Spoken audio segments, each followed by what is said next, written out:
What other camera have I got besides an integrated camera? You want to go out and come back in again?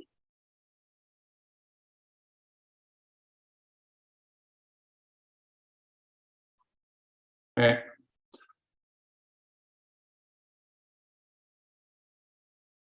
With regards to John, maybe Steph, you can just send him an email or something.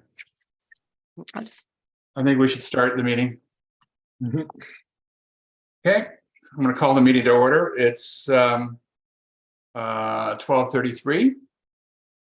And I see we have a few guests with us today. I don't know if we should do introductions now and as well. Maybe Kristen, you can do the intros if you would. I see Tim's with us. And then Jeffrey. I want to make sure that I have everybody's name and position correct. So do you want me just to start and we go around? Is that probably a better idea or? Yeah, we can probably do that. Okay, so I'll start. I'm Kristen and I am the CFO for BIM. Okay. Fred Wagner, I'm chair. Judy Getty, counselor. Okay. Well, Tim Rhodes, resident and citizen. okay, good to go. We move to the Anyone else want to jump in here? We'll just. someone has Sure. to guide because it's different Joyce, on every you're on screen. mute, Joyce. Joyce, get on. We know each other. Oh, Yeah. Counselor Alison Morse, but I'm still trying to figure out my video, so I might log out and log back in again. Okay, Okay, give that a try. that's fine.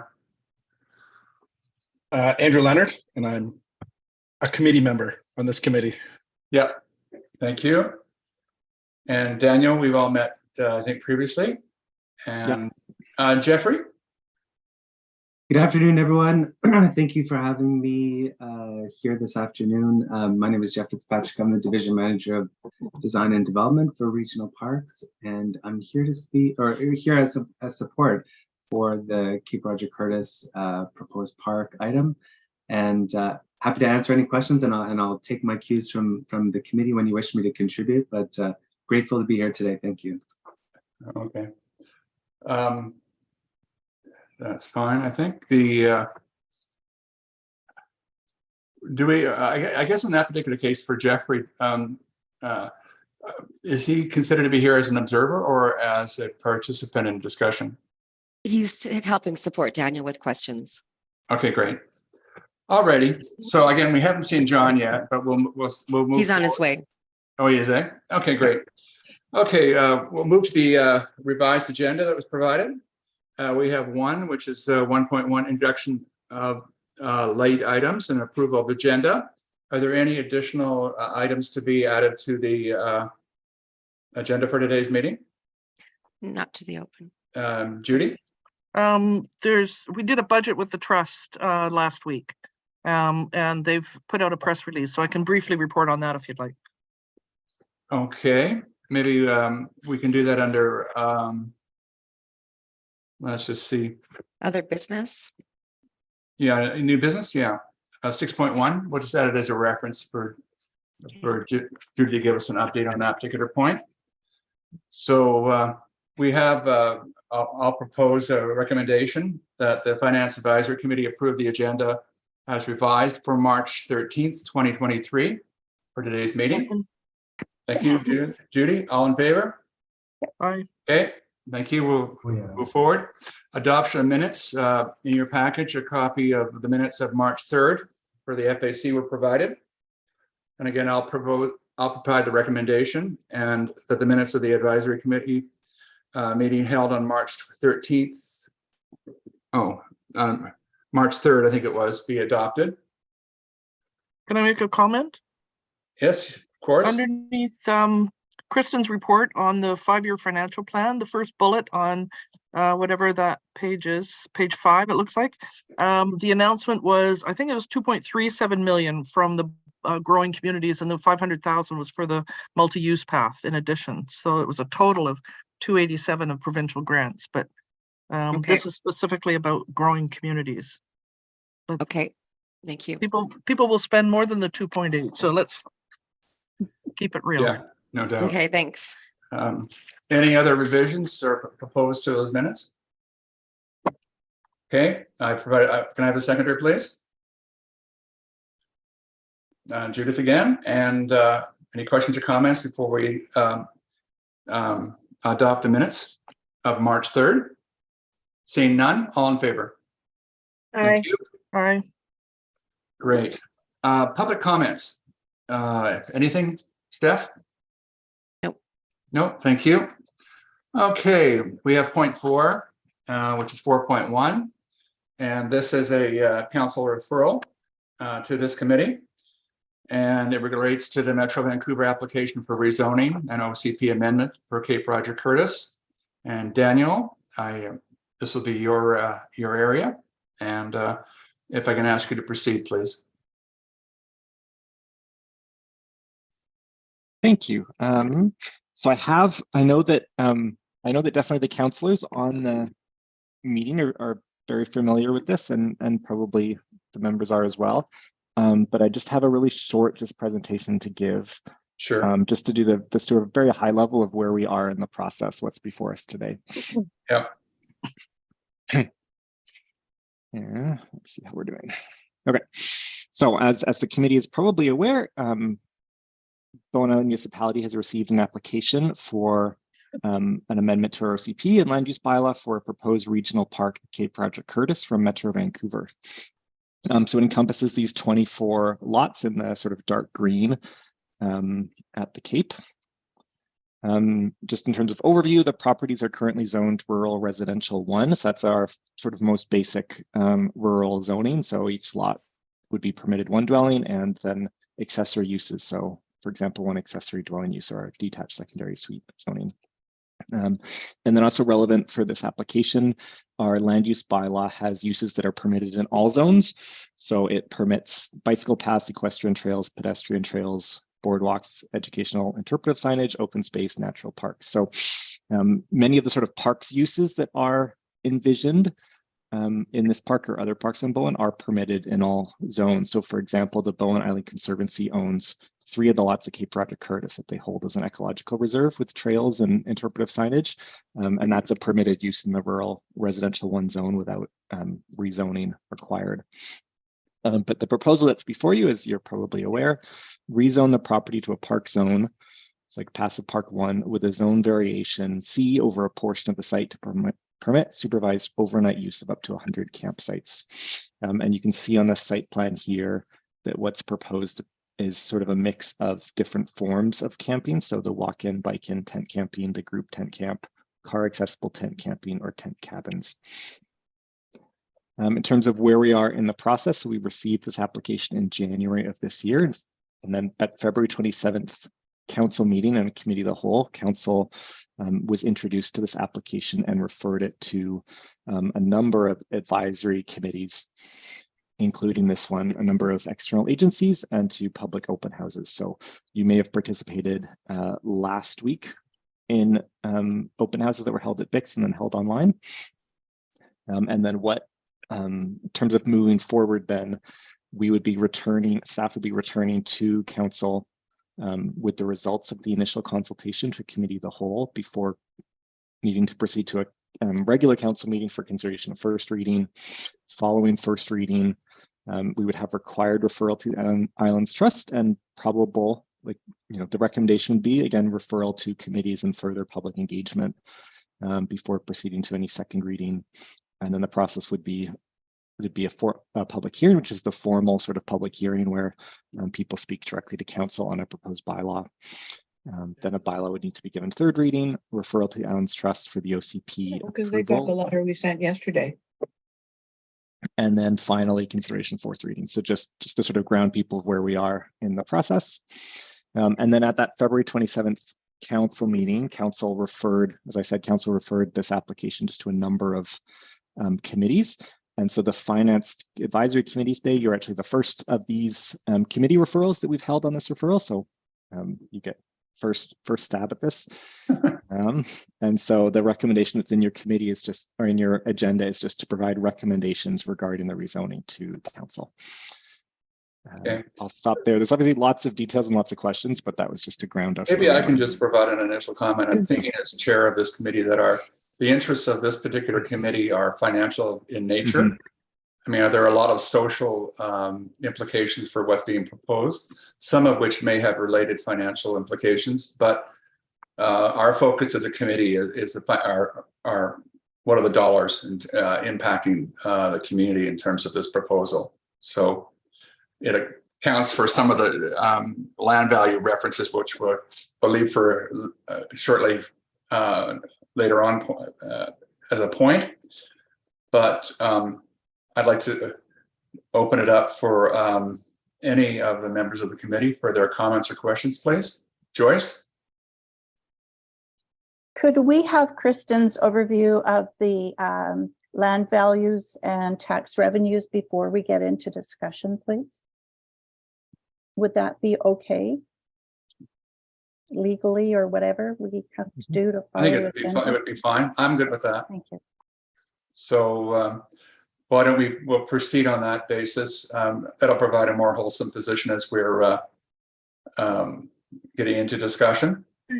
So if we're okay with that, what we'll do is we'll come back, Daniel, with questions and a broader discussion as well, Jeffrey.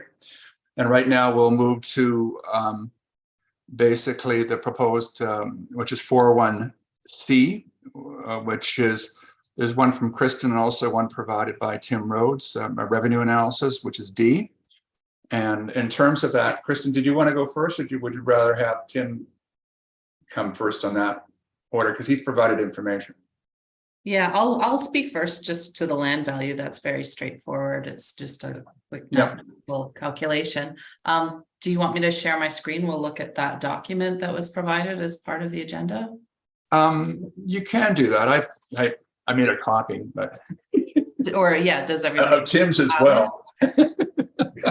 Fred, it's I good didn't for members of the mine. public to include it. Pardon me? It's good for members of the public if it's shown. Okay, good point. Thank you. Yeah. I often don't think of that part of it, but as it relates to these points, but thank you. Yeah, please do. I have a lot, sorry, I have a lot of different things open at the moment, so just bear with me 1 second.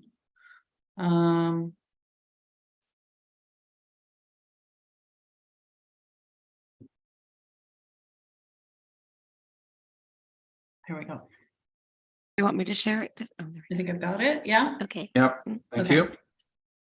So we have updated preliminary BC assessment roll land values. And that total land value that would be removed from the roll, it wouldn't happen this year. It would happen starting with the 2024 tax roll year if the sale goes through and the lots are used by Metro Vancouver. That would happen next year. The impact would be an immediate loss of $55.4 million from our taxable assessment. And at last year's tax rate of 1.878, and I haven't yet calculated the tax rate that we're proposing for this year, but it would mean an immediate loss of value on the roll, which would result in an additional 104,000, about 104,000 being spread towards all of the remaining taxpayers on Bowen Island. To the average taxpayer, or overall, that represents about 1.5% of revenue. Now, the long-term loss of revenue would be the additional roll value that would eventually be added as those lots subsequently get built out. So some of them, of course, are waterfront, and one can expect a very expensive improvement perhaps to be constructed on some of those lots. And some of them are smaller kind of interior lots where you may or may not have quite an extravagant property. So I think Mr. Rhodes is probably better positioned to speak to that. Okay, I see Judy has her hand up. Would you like to ask that question currently, Judy, or wait until Tim is finished? You're on mute. I can wait, but it has to do with that last comment in terms of the loss of the income, but I can wait.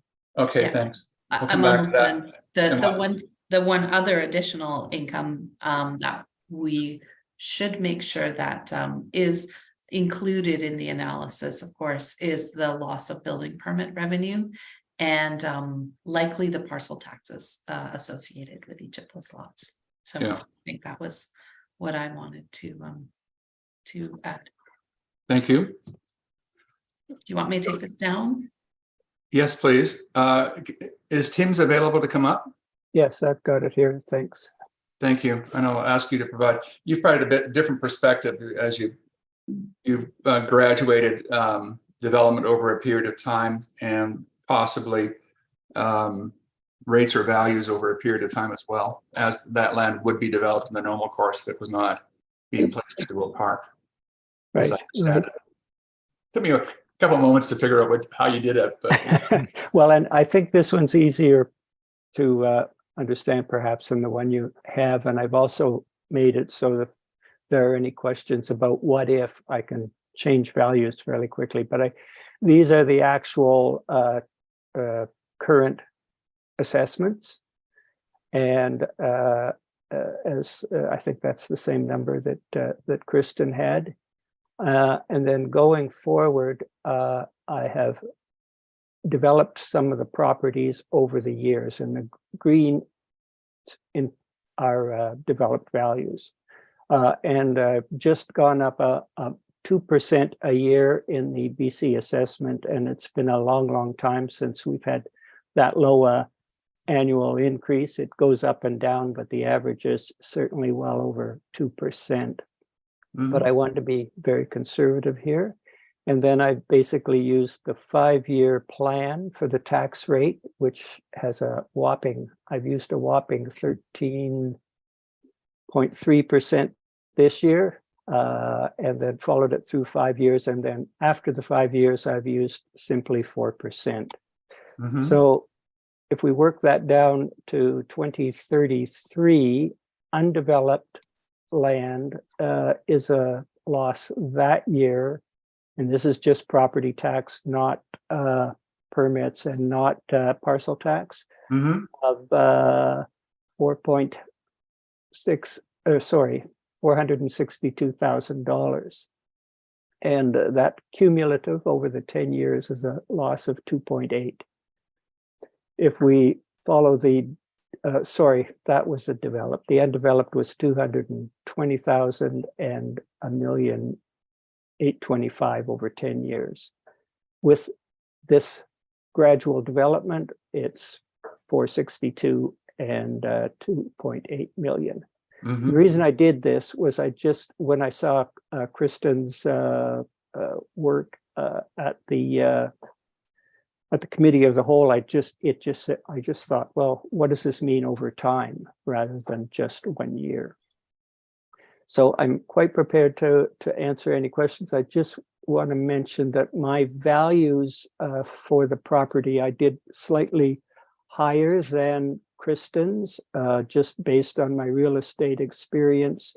I increased the value of an empty lot by 2.25 as for a developed lot, because they tend to be larger homes and more expensive. And right now you can hardly build anything for less than $500 a square foot on Bowen. Agree. And then on the larger lots, I just did it by a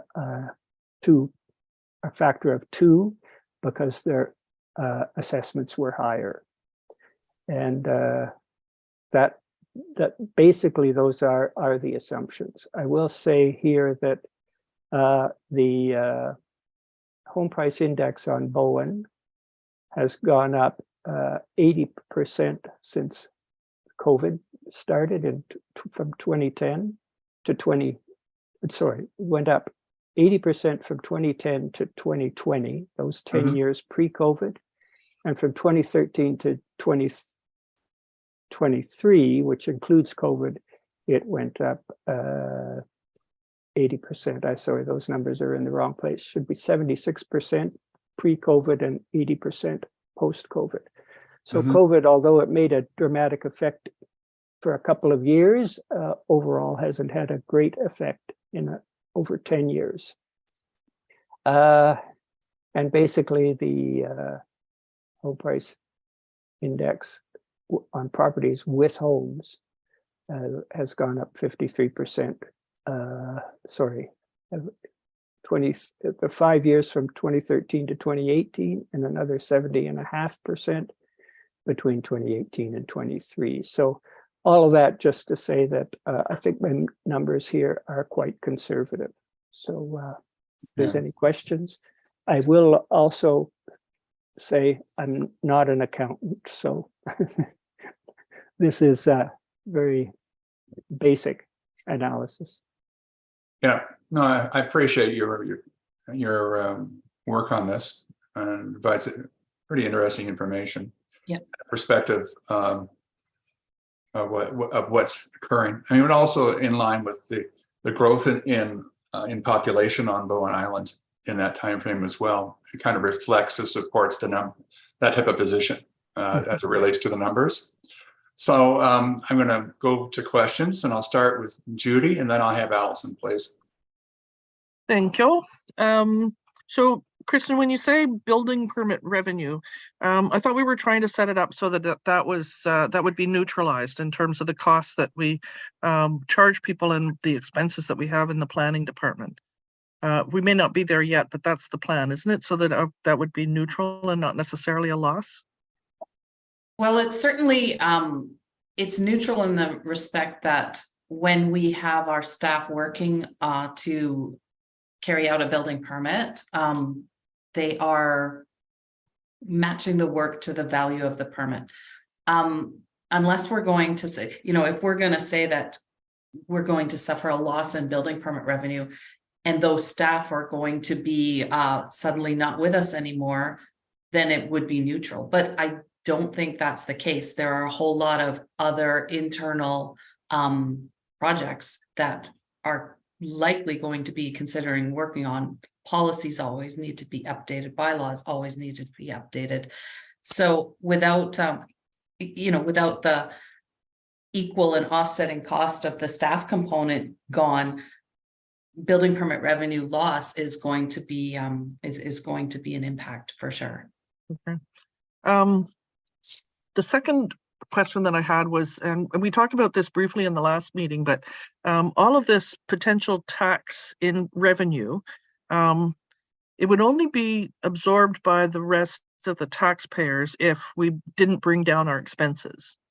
So the loss of revenue in that part of the budget would be where we're, say, using Tim's numbers, 2.8 million less income. We'd have to cut back our expenses so that we wouldn't have that revenue.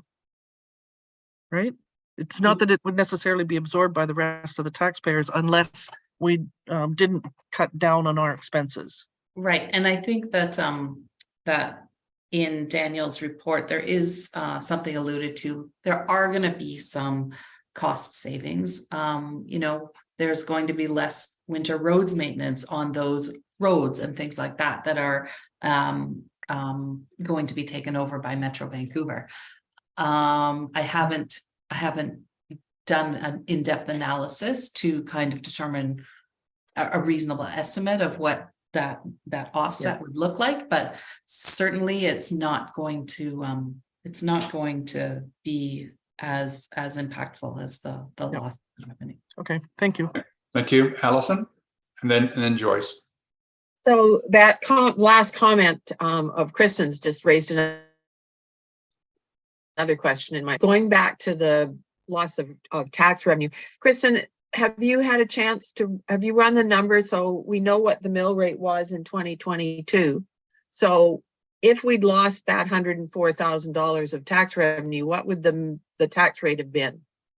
Just so you could figure out what the impact to the average, I mean, is the average homeowner going to have to pick up $20 a year or $50 a year if we didn't cut back on our budgets? Yeah, I did kind of do a little bit of work on that this morning. I believe just with the loss of the land, and not the loss of the improvements or future improvements. Yeah. But with the loss of the land, I think the average taxpayer would be looking at about $45 a year.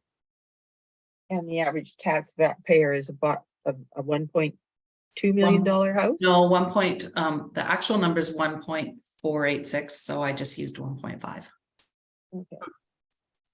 Okay, thanks. Now, the comment about cutting back expenses.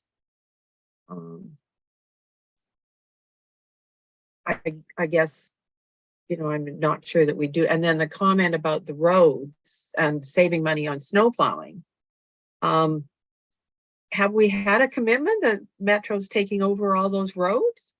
Because my understanding when I asked that question was that that's still to be, and, you know, the loop of Cape Drive that goes all the way around, people would still be using. So the only road that I can see that would actually be closed and not usable by the general public would be what's the little Ocean Point Drive or whatever, Georgia Strait Drive.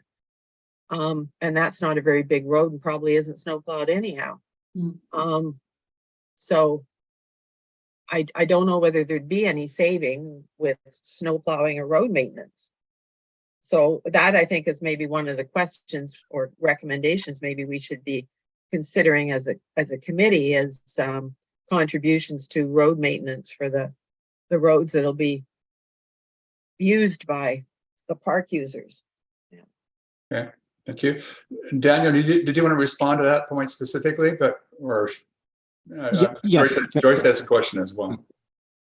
Just to respond to that, I mean, it's a topic I think that we've discussed with Metro Vancouver in terms of, I mean, specifically Cape Drive as it goes through the park, and then municipal trails that exist that go through the park as well, in terms of a discussion to be had about maintenance of it and whether, and that's something I think we'll be having the discussion with council, you know, as this application proceeds. But at the Finance Advisory Committee's recommendations at this point, that would probably be helpful too, in terms of, you know, is it council's desire to see the road closed and the land transferred to Metro Vancouver to be part of the park system, or to maintain it as a municipal roadway through the park? So that's sort of a question for council and Metro, that as we work through the process. So there's no like decision at this point, but if the Finance Advisory Committee has comments, yeah, that would be. Just a comment about reduction of the level of services provided if this property was to transfer. I think it was Judy's comment.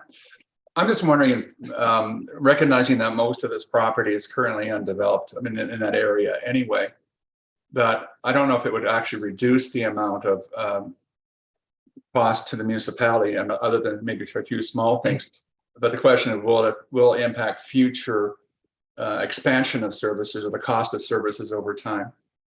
Because I don't think it takes anything away from what we have currently, because it's really not very active. But just a thought. I'm sorry, Joyce, please.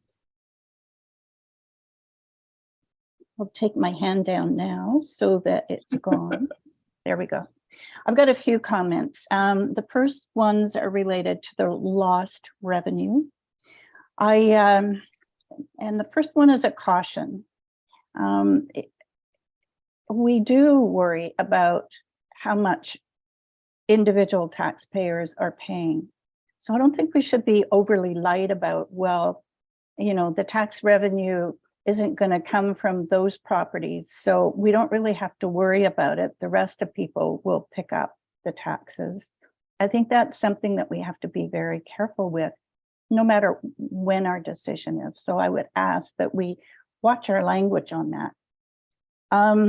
The second thing is, I understand how we can calculate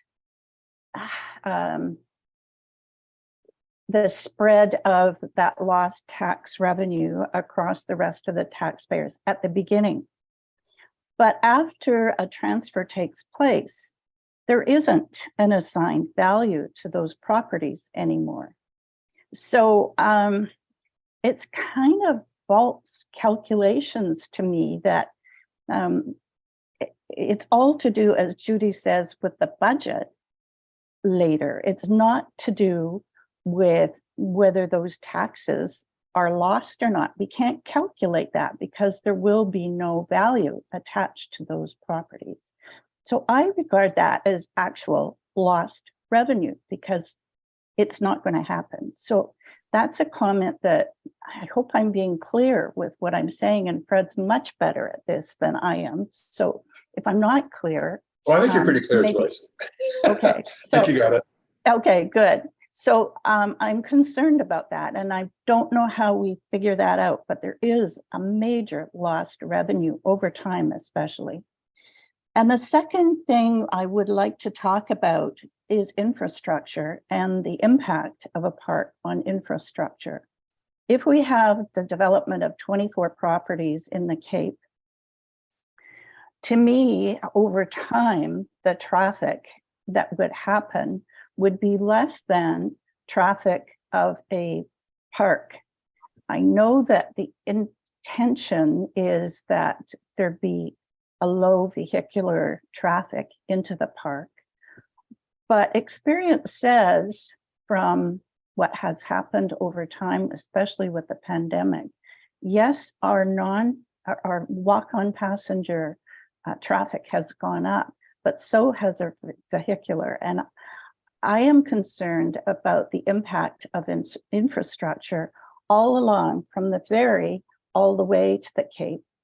I look at the impact of what's happened on white sails just from the development of Cape Roger Curtis, and the roadway that's there is not in great shape. And I need to bow to Public Works as to whether that's because of all the heavy machinery that's been going across it or not. But I am worried about the impact on our road infrastructure and culverts and everything else from park traffic. So, and that is a financial matter that I'm trying to raise. So those are my comments. Thank you, Joyce. John, hello, and your hand's up. Thank you, Fred. Sorry I'm late. Just a couple things, and I'm sorry I missed the earlier presentation, so this might have been answered, but are there not a few properties beyond the park that are accessed off the road? So in which case the road would need to be maintained as public roads. And then I know the Conservancy land is looks like it's west of the park. So, but access to the Conservancy land, in theory, they are a taxpayer, although they're getting their taxes waived, but still they deserve public access. I suspect. So we need to figure out who actually uses those roads in terms of access to their properties, because I mean, the Metro can take over the roads and maintain them, but that has to be dealt with. The second question is the water system, I think, is integrated up there, or are they on wells? Do we know if there's a central water system? Okay, I'll let Liam respond and then Daniel. So they're on individual wells, and the road could be turned over to Metro and maintained by Metro, and nobody would be orphaned, so to speak, beyond that. So we'd have to figure out what the public access would look like for the Conservancy lands. Like, would you keep it as a municipal road to the dogleg turn on Hazar Creek Road, which is where the current access to the Conservancy lands are? But the back of the loop is really what is up for debate in terms of who maintains ownership if the proposal were to go through. And so, and no property would be left without public access if the road was transferred to Metro. Okay. Thank you. And I appreciate the calculations that were done and the projections out, the number of years out. And actually, I understand them, and I think they do indicate the potential lost revenue to the muni that has to be divided over the rest of the owners on Bowen. And yet we we will still get a lot of activity and use of the facilities of Bowen by these great campers that are coming to use it. So I think Bowen still has costs associated with supporting the park. And, you know, we need revenue replacement. This is a big hole to lose this much assessed value, especially once it's all built out.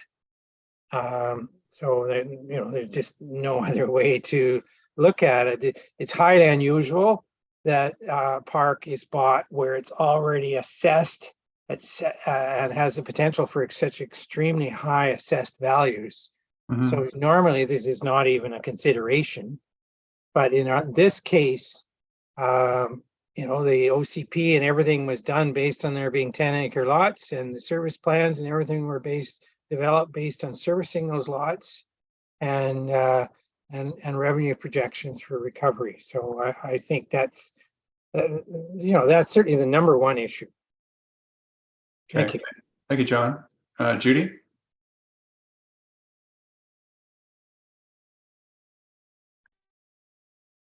I don't know if this is the appropriate time in terms of the two presentations by Kristen and Tim, but I've got other questions about financial implications for the project, if there's going to be an opportunity to raise those. Yeah, I think we can address that generally. Okay. Yeah. So if I may, it seems to me that there's other concerns that have financial implications. One of them is transportation. If there's going to be an expansion of the multi-use path and the which would assist in the certainly along White Sails, that was something that was discussed recently in the Transportation Committee, that would be a wonderful place to have the next section of the multi-use plan. But there's a contribution from the municipality, and what that means in terms of whether we'd be getting any help with that, or what that would cost in terms of us taking it on all by ourselves. The other is there's been talk about a shuttle, and whether or not, if TransLink could be persuaded, and it's not on their horizon currently, what that would mean, if anything, in terms of an increase in our the money that we donate to TransLink, or if it's not TransLink, then what other options are there in terms of trying to get a shuttle? Would that be borne entirely by Metro, or would that be something that there'd be a contribution from the community, because we'd be wanting to use it as well? The other one is the road infrastructure that we've been talking about. I'm told that it's seal coat on top of gravel. It's not an asphalt road system for most of, I think it, if I understand it correctly, it's most of Tunstall. So that the whole idea, Transportation Committee is suggesting that there be a rigorous transportation plan, so that we've got some idea of what potential infrastructure costs there would be if there's and what the likely increase in traffic is going to be over, you know, short term, long term, and what that would mean in terms of potential cost for Bowen. I'm not sure how we figure it out. The other one is sewage, and if there's a lot of the visitors coming on their own, they're going to be stopping in Snug Cove, and depending again on how we phase in, or what we do in terms of, you know, the numbers of people that can actually get onto the ferry and make it over here, what that's going to mean for our infrastructure, and particularly the sewage system in the Cove and the numbers there, and parking in Snug Cove, the whole plan of Snug Cove, and whether or not, you know, possibly parts of Crippen are going to be given up to parking space, and what that means. The other potential, it seems to me, there's transportation, there's tax revenue, transportation, emergency services, and then our existing park amenities that are potentially going to be transferred over. There's been some discussions about it being transferred over. So for emergency, it seems to me there's going to be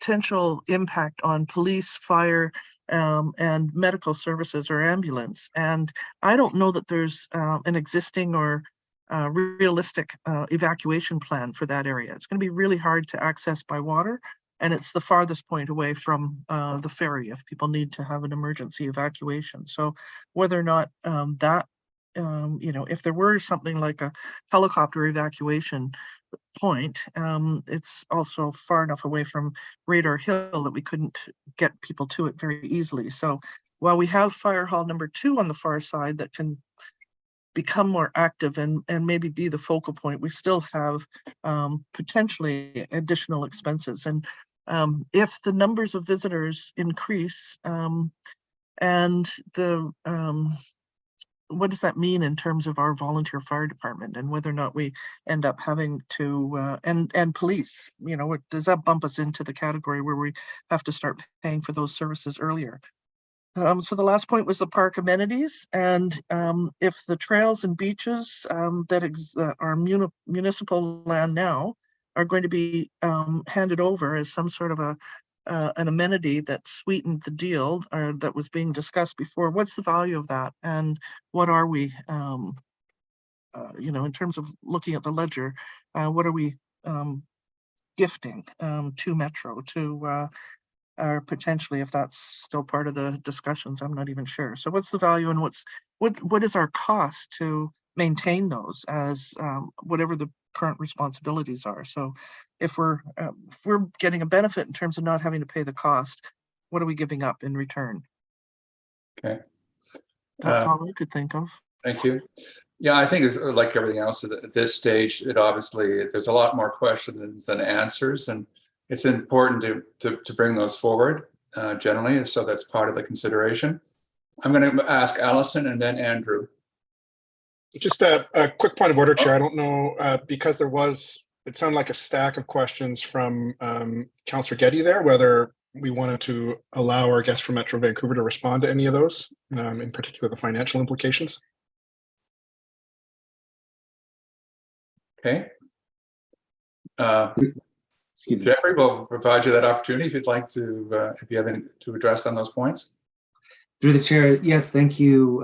There was some great questions there, and I was sort of taking some notes, so if you bear with me, I can maybe speak to a few of these, and please remind me if I've missed anything.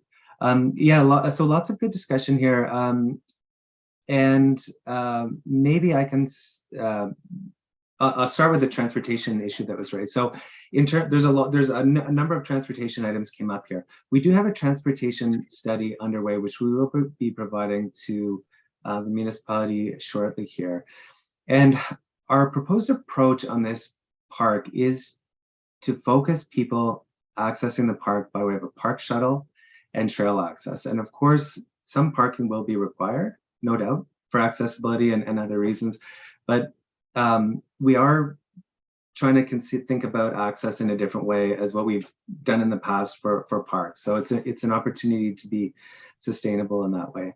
We actually think that the traffic generated over time, the traffic generated for the proposed park is likely less than what is permitted under a fully built out development as it's currently zoned.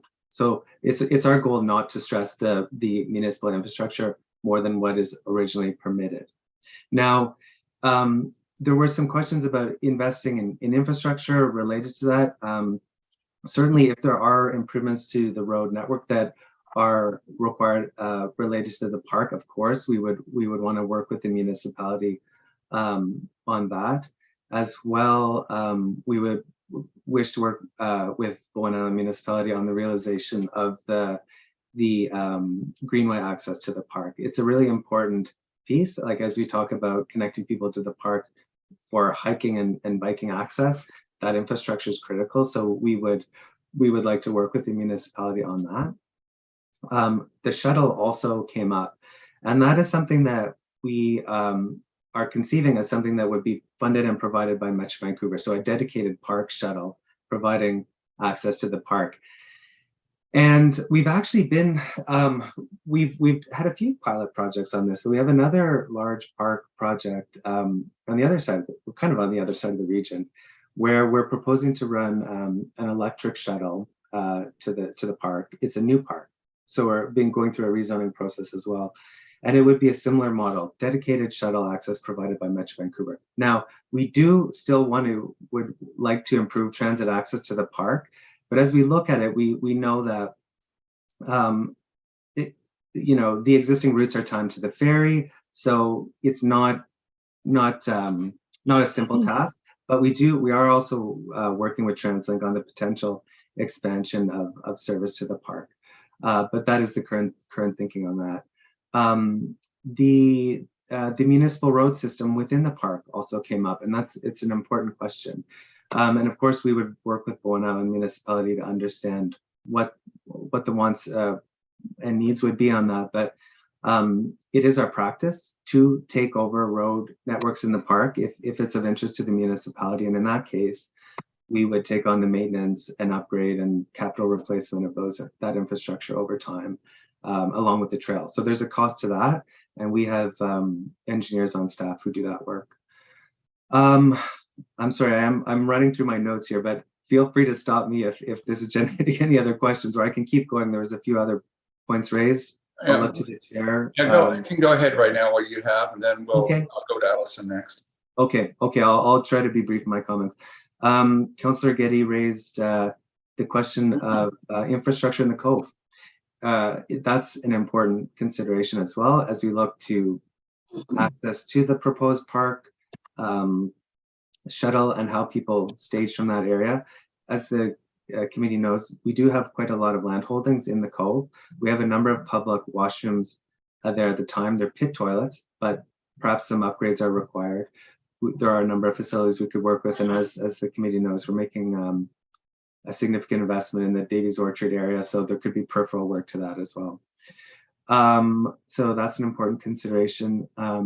Two other things that came up: emergency services and municipal beaches and trails. So our experience across the region is regional parks are not significant draws on local police and fire services, because we staff the park with full-time uniformed staff.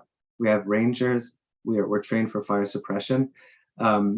It's just our experience that we manage them so actively they don't generate a lot of emergency services calls.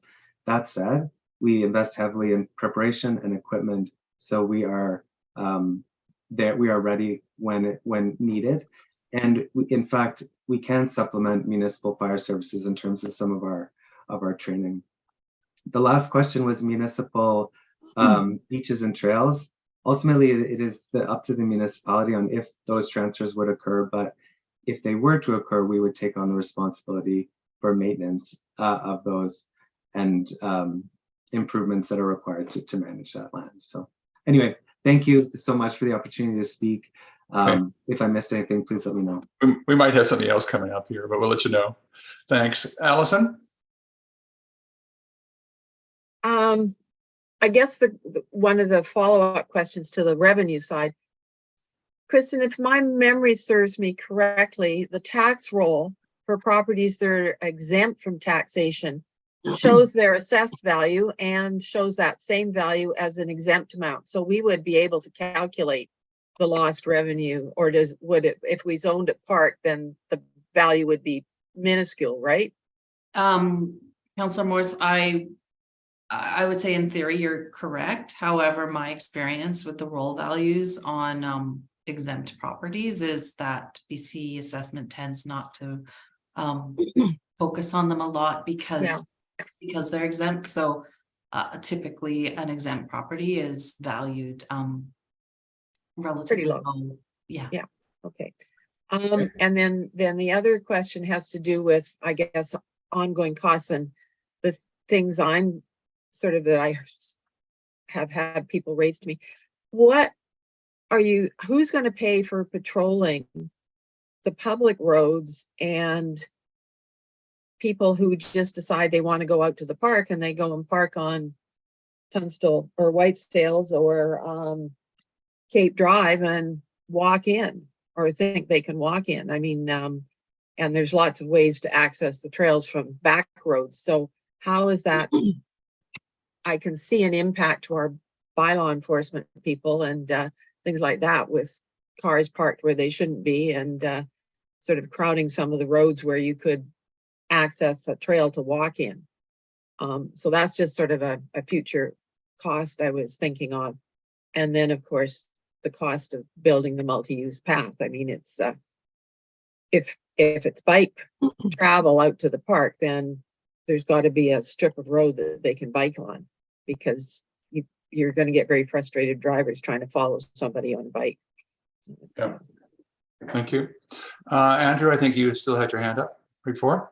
Yes, thank you. And I suppose this might be a question for Jeff. The only sort of financial question that I'm curious about in other areas of Metro Vancouver, and I think one of the challenges, as John pointed out earlier, is that this is really quite valuable residential land. And given that we're a small population, this represents maybe 1.5%, if it was long-term, or once these places got developed, a 4% hit to our tax revenue. Has Metro Vancouver Parks had a park development that took a big bite out of tax base in another jurisdiction, or has this been thought about at those levels, and what could or has been done about it, either here or in other areas? Yes, through the chair. Thank you for the question, Mayor Leonard. Every park is different, but the one thing that is, I guess I would say, is consistent across the region is just the increase in land values over time. So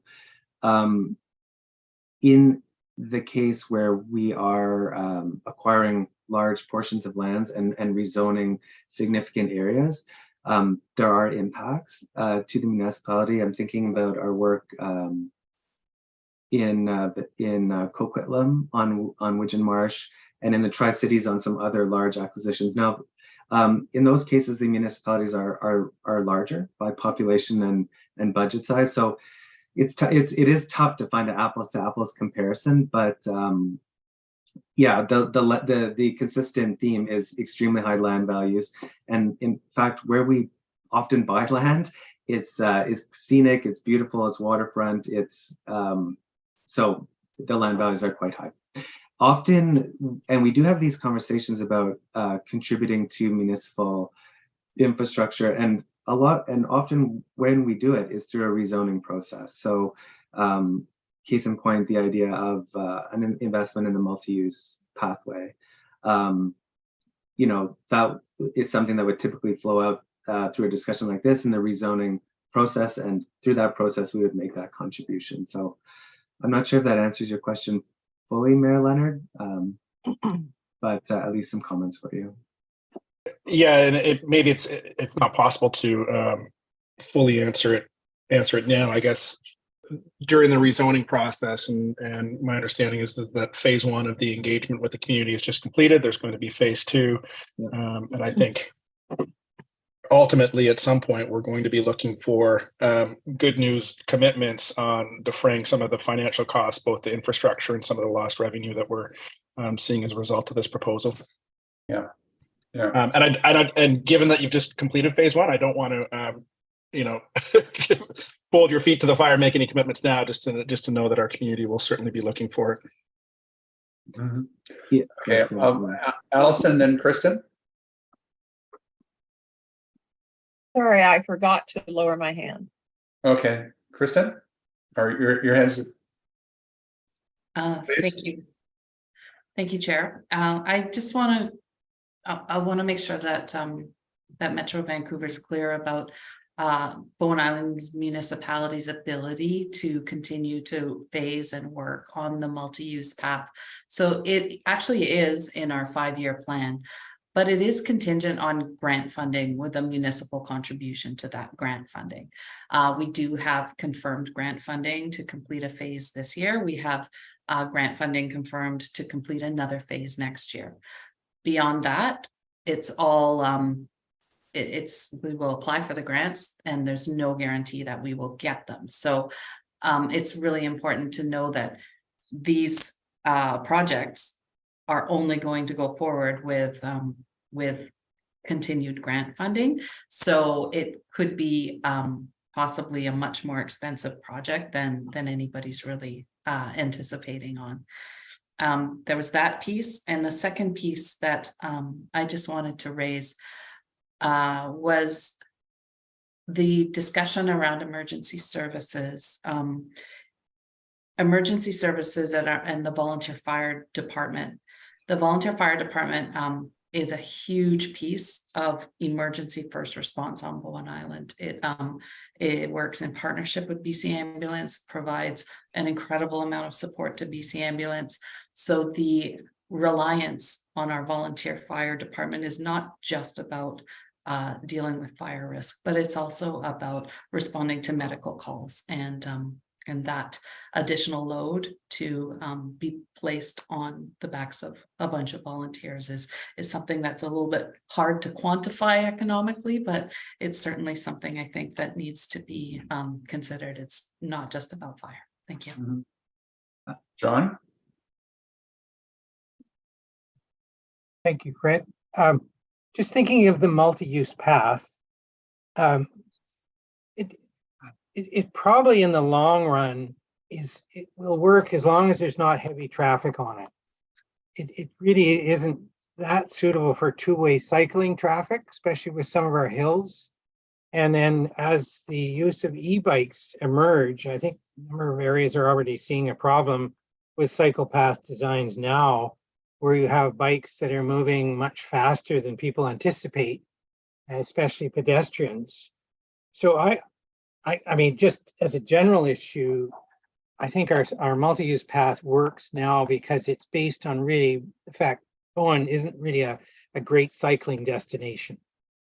But on the Friday nights and on the Sunday nights, we probably will get a lot of cycling traffic. I know myself and my younger years, we did a very large amount of cycle camping.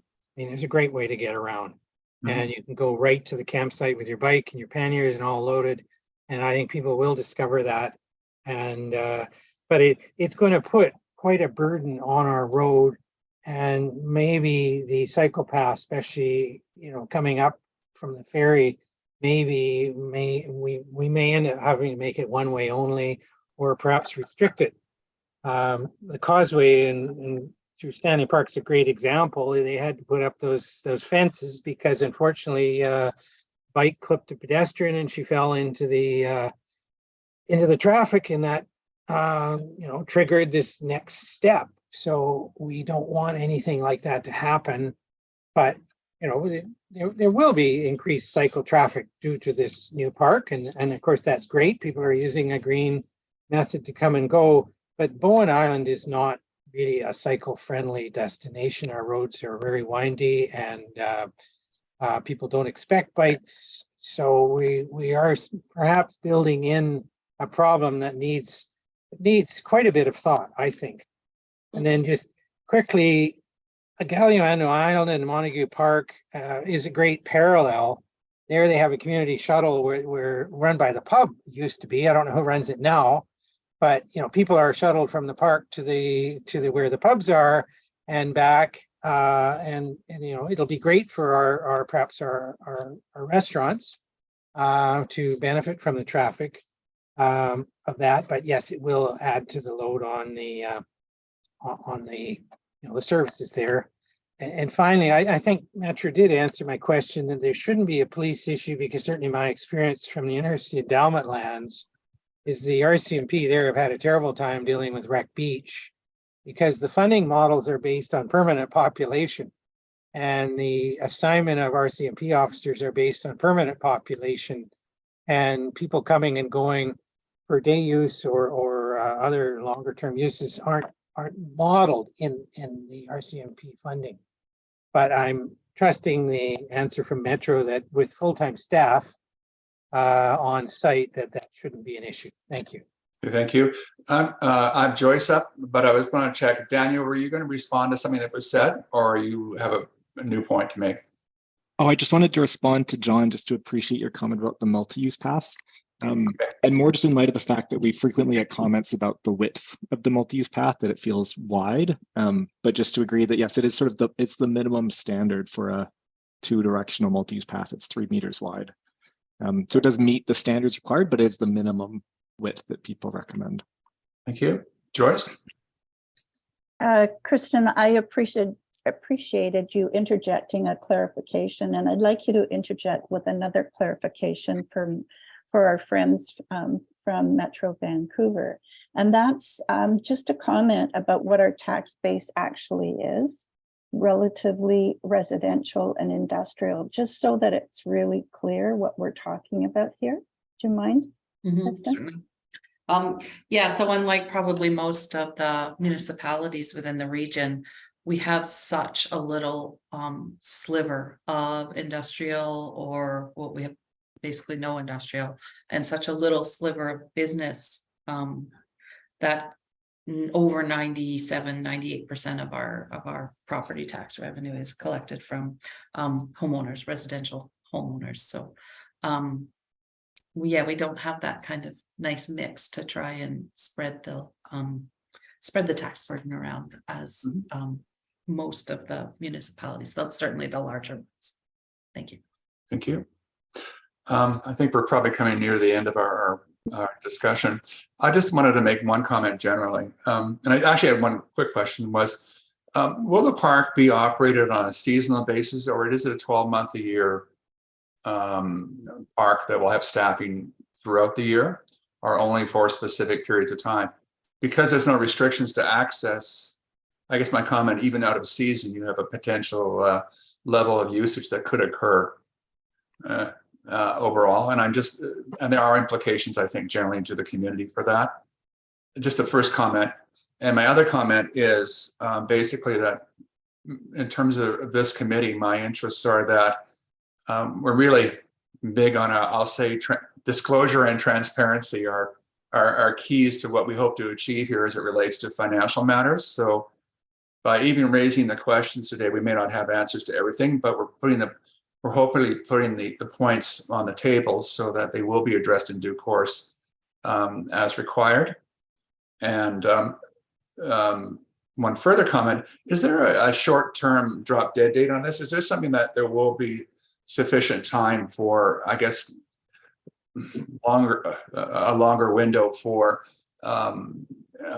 discussion at the community level? And if in fact there's a way, even at municipal level, through some sort of process to gauge what the support is overall on the island?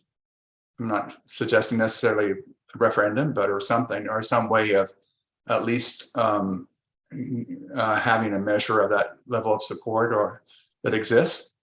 And so, as I said, my comments are either against or for. It's really just to make sure that that information is available publicly and that people have time to consider it and can provide their input on that in terms of level of support. So that's just sort of my comment, I guess, overall. I guess I'm not looking for an answer, to be fair, Jeffrey, on that point. No, but I am interested in the seasonality impact on it, which has an impact overall. And then I'm going to go to Andrew, please.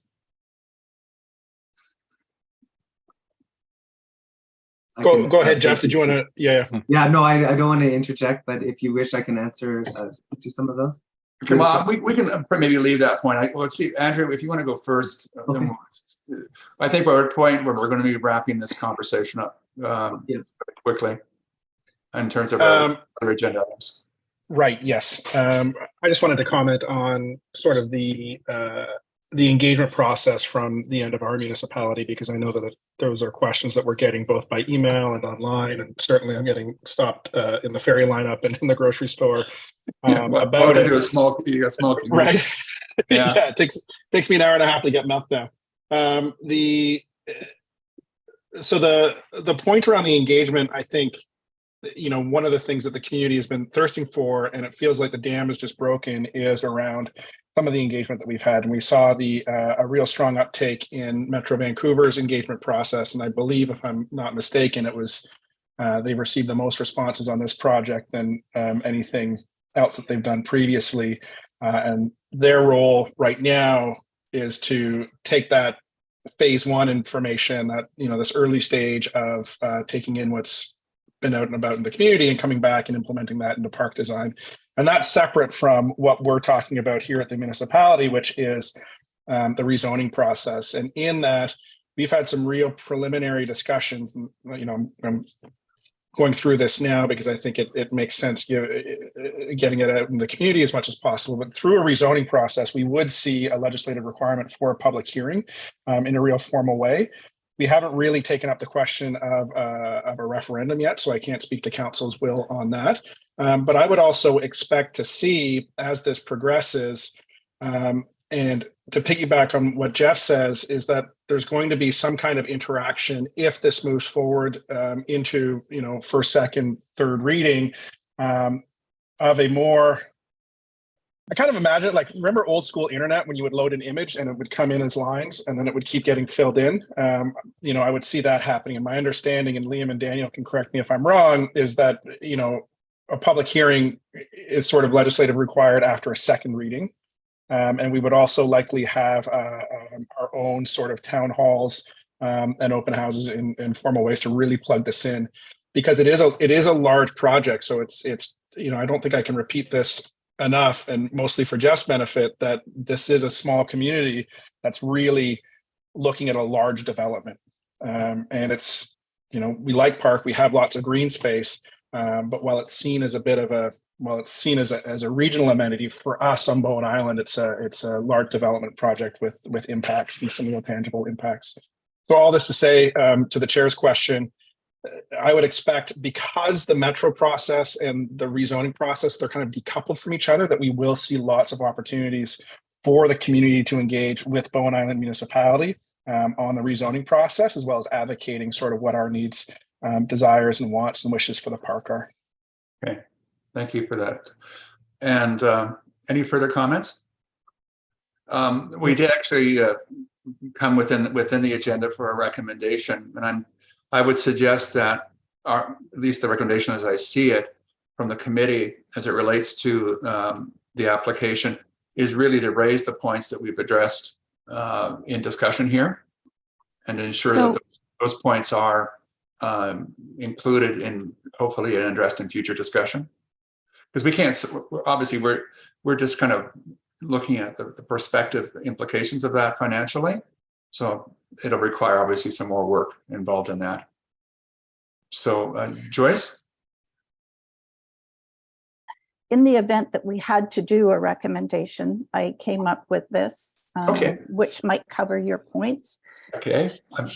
Should council decide to approve proceeding with Metro Vancouver Parks, and I know that the language has to be correct around that, but should they proceed, every effort be made to compensate Bowen taxpayers for lost revenue and impact on capital infrastructure and services such as emergency services. So in other words, should they proceed, then it's incumbent upon council to consider the financial impacts. That's the best I can do for a recommendation. Yeah, and maybe, as I said, if our discussion points can be included, maybe as reference within the minutes themselves. I'd appreciate that. Who's this? Staff. Oh, sorry. That's so Steph? I have got lots of points covered in the meeting, from emergency transportation, etc. A couple of financial points and Joyce's. I'd like to maybe turn it to Daniel to see if we could get, there are a lot of committees that are just doing informal preliminary discussions where council will be receiving minutes. I was envisioning this phase as actually having recommendations from committees. Would that be useful, Daniel? I mean, I think that would be very useful. And if the committee wants to move something like Joyce suggested, that seems like that's helpful for council to say. Okay. Can I get a screen share? Sure. I had some notes going. Before you do that, Steph, can I see Jeffrey, you've got your hand up. I just give you a chance before we start coming to a conclusion here. Did you have anything you wanted to say specifically? Yes, and I'll be brief, recognizing that I'm sure the committee has other things to discuss, but I just wanted to address quickly a few things that were raised. To your question, Mr. Wagner, yes, it would be staffed by full-time uniform staff, year-round. Okay. The proposed overnight use would be seasonal, May to end of, to October. But it would have full-time uniform staff there year-round, and it would have access to our broader team, which includes rangers and programmers and engineers and other professional staff to ensure it's a safe and well-maintained facility. That was one. And just two other quickly. With regard to the multi-use path, we've heard that loud and clear, and that's certainly on our radar. It's difficult at this point to talk about exact sums, but that is something we would expect to work with the municipality to invest on as we go forward. I just acknowledging that it came up. And the other thing was the emergency services piece. And I recognize that's very it's a priority for the municipality, and it's our shared priority as well. And our experience across the region is that we typically work really closely with the municipality on our planning and delivery work, and it's quite complementary for both parties. So that's what we would aspire to do here. Going forward, I think we'll reach out to Bona municipality staff and just provide a bit of data in terms of how much volume is generated from our parks. It's very low, but we take it very seriously. And it's something that we would like to work really collaboratively on, as we've done at Crippen for many years. So I just want to acknowledge that we hear that, and it's important to us too. We share those values. Okay, thank you. Allison, and then Judy, and then we'll proceed with the resolution. Allison? I'm hoping that Steph's minutes will pick up all the comments. And so They will, just there's so many of those coming from committees. But yeah. Yes. Because I guess at this point, I'm not sure, a recommendation and the words proceed, in considering the reason, I would prefer words like in considering the rezoning, they consider the comments made by the committee, and then maybe a little bit more of what Joyce's got in the resolution. Okay, we can come back to that point. Joyce? I just would like to respond to Allison. I don't like the word consider. I mean, I would like our comment to be a little more forceful than that.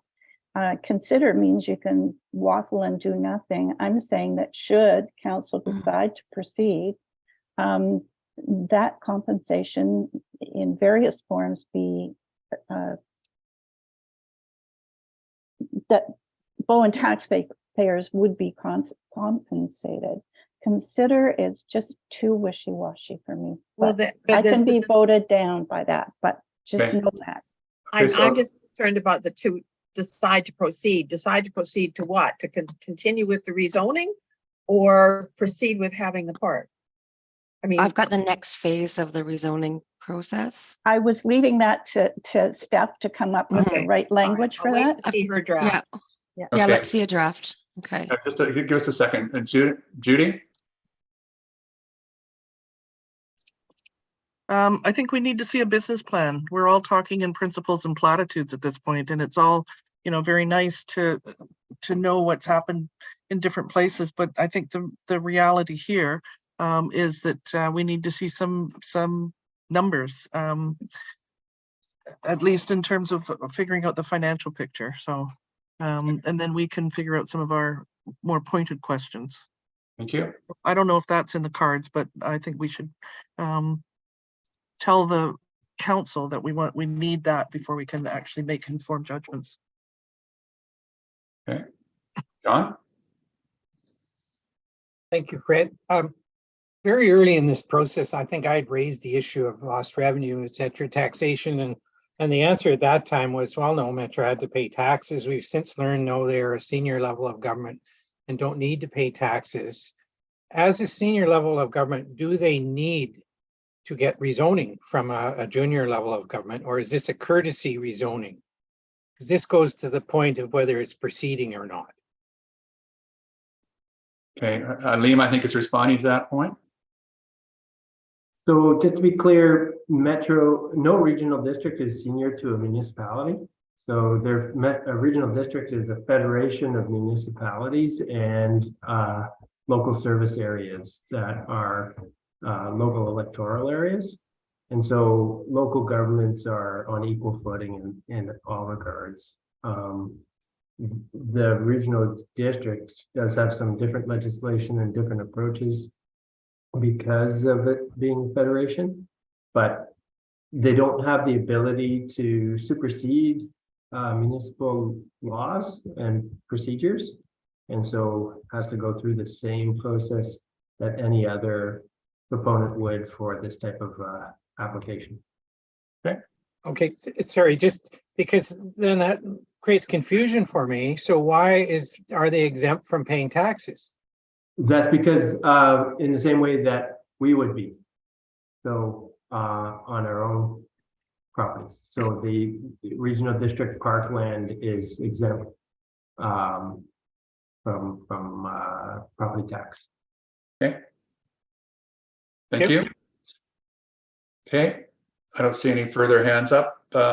Steph, did you want to put that on the screen? Okay, this is draft to work on. Yeah, we can we can Please, yeah, after, yeah. Gets us started.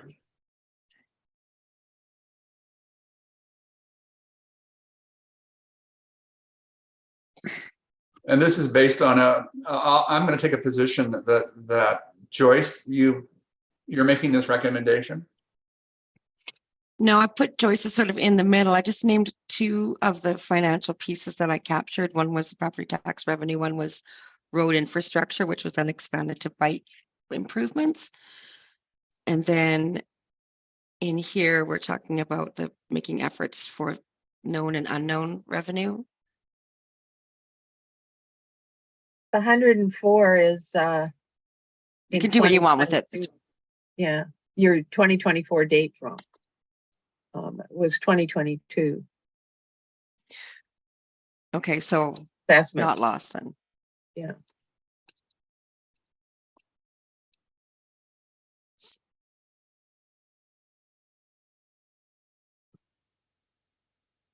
Yeah, that's better. Anybody else have any comments on this? You're still reading. Typo with unknown lost revenue. Where? In Very paragraph bottom, 3? unknown lost revenue. Just Thank an you. edit, yeah. Certainly sort of grammatically.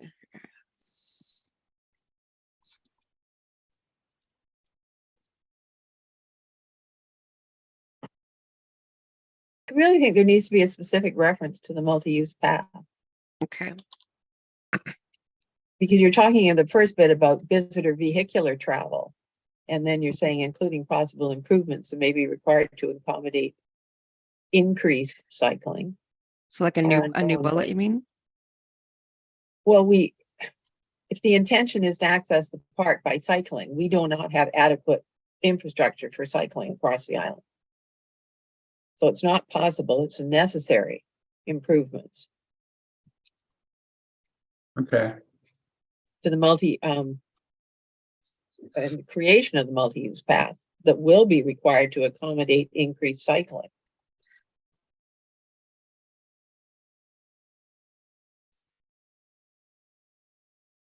Sorry, if I could.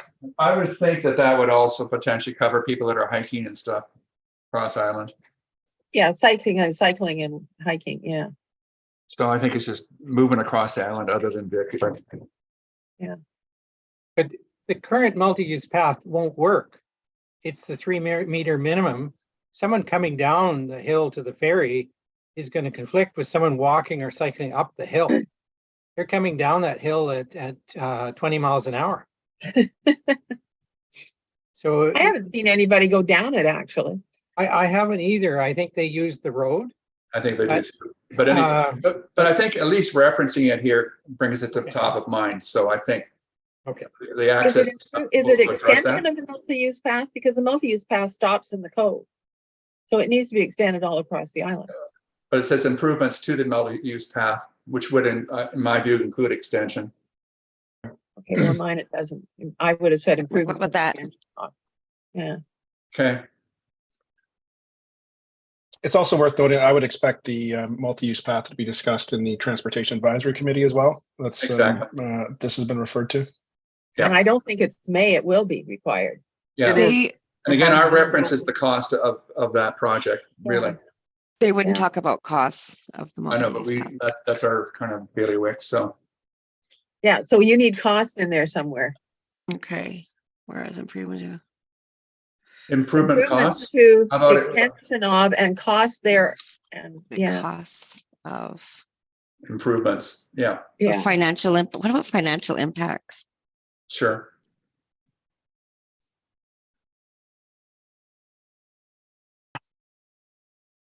Can we go with that not me. right now? It's And I think that if we, there's a little bit of wordsmithing, we can probably deal with that. But Joyce? So move, and I know that you and Steph, if there's anything that's really incorrect in there, we'll fix it. So I move it. Okay, thank you. John, your hand is up. Is that to second it? I think so. Okay, John seconded. Any other questions or comments? Is it a business plan or a management plan? I think when you're talking about a park, they usually talk about a management plan. That's, I mean, that's fine. I don't know, Joyce, do you? I care. It was Judy. It was Judy that said it. I Mhm. totally agree with business plan.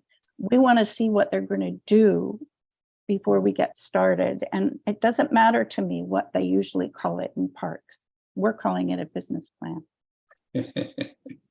Okay, I think we'll let's present We have a the, little bit of a concession and put in brackets management behind business. this Joyce's motion. Jeff, Yeah, do you know what it's we're already been talking moved about? and seconded. It's already been moved and seconded. So All right, then I will move an amendment okay, that a business / management plan be prepared, be presented. is there a seconder for that amendment? I would second that. Okay, thank you. Okay, I guess that's we now look at a proposed amendment with a mover and seconder. Any further questions? Call the question. I am calling the question. All in favor? Aye.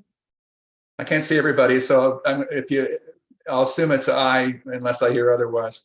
Okay. Are all in favor? Mhm. Okay, thank you. That motion's passed. Thank you. And I want to thank Tim. Brad, we we've now got to vote Got on to the vote main on the motion. other one. Which other one? Well, we just Oh, the voted. original on the one. amendment. Sorry, go ahead.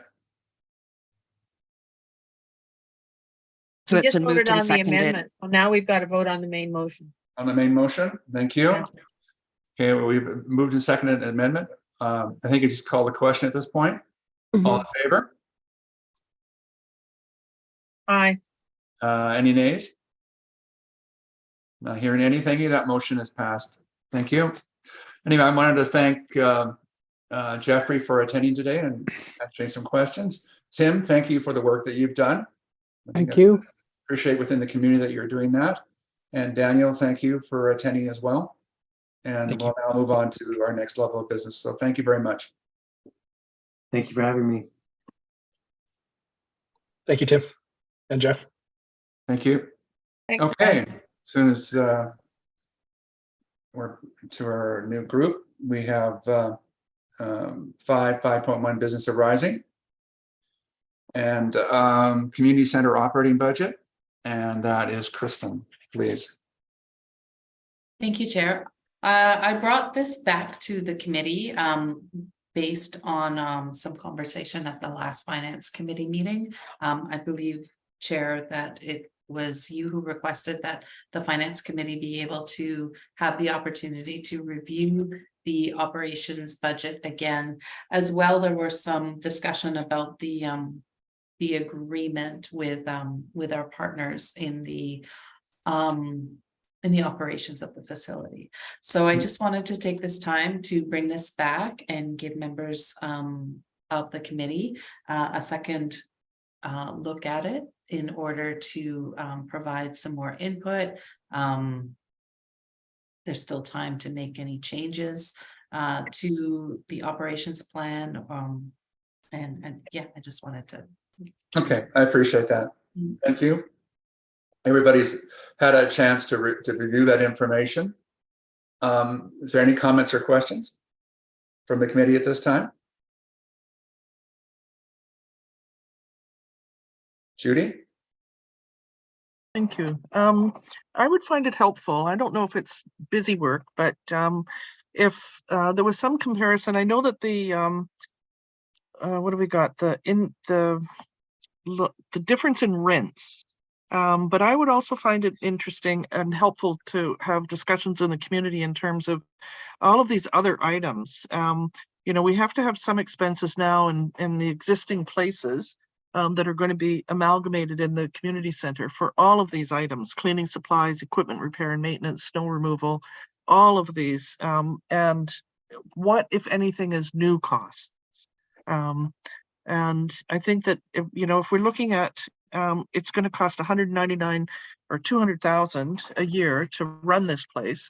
That's in comparison to, you know, 150,000 to run all the existing places now. So it's not all new money, I guess, is what I would find helpful to be able to explain to people. The other point was septic field pumping and maintenance. Is that going to change what if and when we get the Snug Cove sewer system improvements?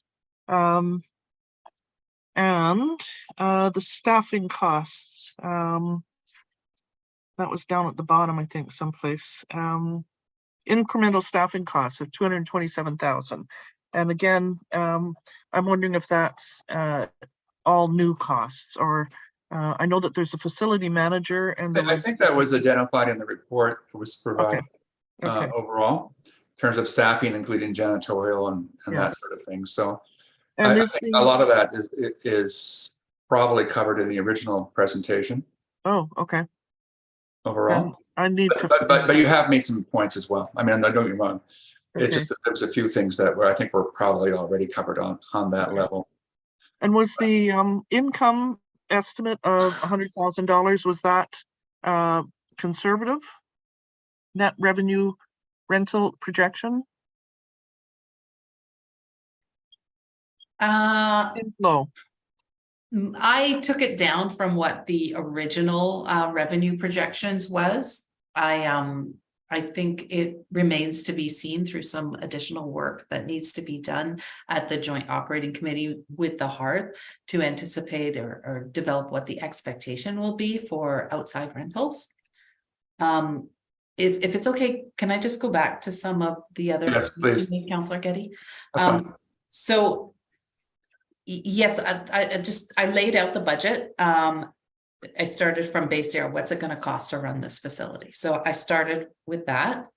And then are some of these costs new? No, some of them are going to be avoided. So at the bottom of the gross operating expenses, you'll see there's a line item called avoided operating costs from the spaces that we lease now. So I haven't laid them all out or broken them all out, but I did lump them all together. And when I net that against the new operating costs, you can see it's almost a bit of a wash, really. What it's going to cost us to operate that facility, we pretty much save from running this municipal hall and running the children's center. But I just think it's easier by laying out those operating costs for the community center. It's easy for someone to look at that and say, have you thought about this? Have you thought about this? Have you thought about this? So that's kind of my thinking, laying it out the way that I did. I can certainly provide you with some of the background information that makes up those avoided costs from giving up these rented spaces, if you'd like that detail. The second piece you asked about the sewer. So the community center will have to pay sewer costs. It's going to be paying for the water usage that it uses. If it then joins the sewer, it's going to have to pay all of those operating costs that are attributable to other users on the sewer. The sewer is not cheap for people who are connected to the sewer. It's really, I would think it would probably be somewhere in the means of again, another wash to pay sewer fees versus septic tank pump out and additional electricity related to that. And lastly, I think you said new staffing. I did want to confirm those are 2.75 FTE. They are absolutely new on top of our existing complement. Yeah, thank you. I just wanted to comment, actually, that last point about the sewer septic. I think the municipality would have to make a decision whether it wanted to move the community center onto a sewer system or perhaps offset that against the number of new construction opportunities that may exist for residential properties and people on the island from an access point of view. So that may be a decision down the road that maybe your preference would be to actually allow more people to build than would otherwise be limited by the current status versus the community center. But that's a decision that obviously not for us, but I'm sure somebody would have to make in the future. John, you're up, and then Allison, please. Thank you, Fred. Yes, just following up on the allowance for septic there will be, when it's connected to the sewer system, of course, costs due at that time, or actually, I guess the answer is, are the costs to connect to the system at a later date built into the budget now as a anticipated future capital cost? And then the second capital cost will be the septic field needs to be decommissioned, and there will be a capital cost to decommission the septic field. So are those built in as a reserve, or how you allocated for that? Thank you. Okay, thank you. Kristen? No, there's nothing in this plan about taking the community center offline from septic and putting it onto the sewer. So that would all have to be added into a more longer term plan. Thank you. Allison? So the cost of building the septic field is in, and hooking up to the septic field is all in the budget now. Is that land that's being used for the septic field, if it weren't a septic field, would it be land that we could sell as community lands? So that's got to be taken into consideration at the time of making the decision as well, if it is. I think, Liam, you've got your hand up on that point. Yeah, where the septic field is going to go, I mean, ultimately, yeah, it could in the future be sold. But I think what some of the original community plans and ideas were that it would provide access to some of the land further back in the lot. And so if there is a desire to develop the lands further back in lot 2, and there was capacity at the wastewater treatment plant, council could decide to decommission the septic and hook up to the treatment plant, and then that would become the access route.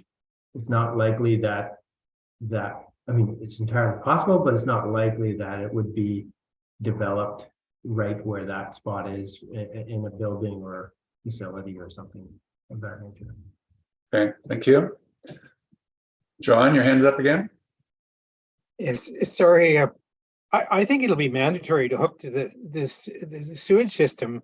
It really isn't, from a sustainability perspective, it's an interim temporary measure. It probably will be a system that will struggle because it's going to have sort of unpredicted loads, at certain time. It won't be like a normal residential system.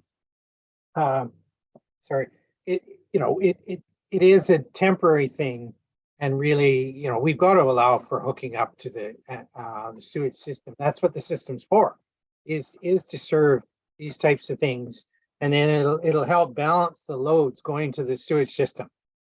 So I think we're kidding ourselves to sort of say we're not going to decommission that sewage field when the time comes. Okay, thank you. Any other comments or questions? I think just a final comment. From my point of view, again, this is part of my transparency and disclosure point is that as it relates to the operation of the center itself, I mean, this is predicated on an agreement or operating agreement with a society on the island. And I think that whatever we enter into as it relates to what takes place here, that there should be performance expectations identified in terms of those relationships. If in fact we're turning over a portion or providing priority to what is a major investment being made by the taxpayers on the island. And I think that there are a number of aspects and points that I may have raised earlier, but I just think it's key that that is disclosed and understood, that it's a very important part of that. And in terms of the municipality retaining its, I'll say, for lack of a better word, control or authority over the facility generally, that's not diluted in whatever process is ultimately decided upon, because that would have financial implications for taxpayers if in fact certain performance expectations are not met in terms of the operation and or of the facility itself. And as it, I think that's just a general comment. I don't think for the purpose of this meeting that I would get into anything more specific, but it's a general view that this is the largest capital structure, as I understand it, on the island, and will have ongoing implications to taxpayers in every year going forward. It's not something we put away for 25 years and look at again. We have to look at how it's run, and whatever agreements are entered into, what the implications are from a tax point of view as it relates to owners of property on the island, who will be, of course, users as well. So just a comment. I don't think that's probably all I was going to say. Is there anything else that we want to say before we move on? Don't think I see anything. So, okay, thank you. And thank you, Kristen. I appreciate that. Going forward. Okay, we'll now move on to point 6, 6.1 other business. Did we have it? Oh, we had that. We had something for that. Islands Trust. Pardon me? We have Judy's report on the Islands Trust. Oh, yeah. Okay. Is there anything, I don't know, is there anything from that specifically applies to this committee, Judy? No, just a general heads up. I think our overall increase is 6 point something, and it's expected that all of that will come from whatever they've estimated that to be the build out in terms of new revenue, and the actual increase is a 0.3. So we kept it down. So how much is actually being requisitioned from Bowen Island compared to last year? 22,000 extra. So it's, what is it this year? 353,000? I can't remember.